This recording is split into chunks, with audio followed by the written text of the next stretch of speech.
First, from the left menu, click on WhatsApp Stores. You'll now see the main configuration screen.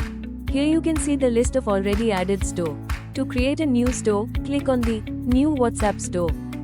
Enter basic store information: store unique, alias, store name, WhatsApp number, upload logo and cover profile. Allowed file types are PNG, JPG or JPEG.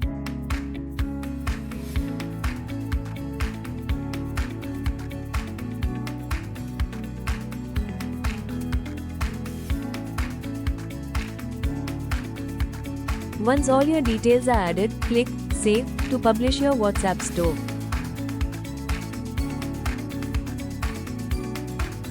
That's how simple it is to set up your branded WhatsApp store with Vbiz Cards.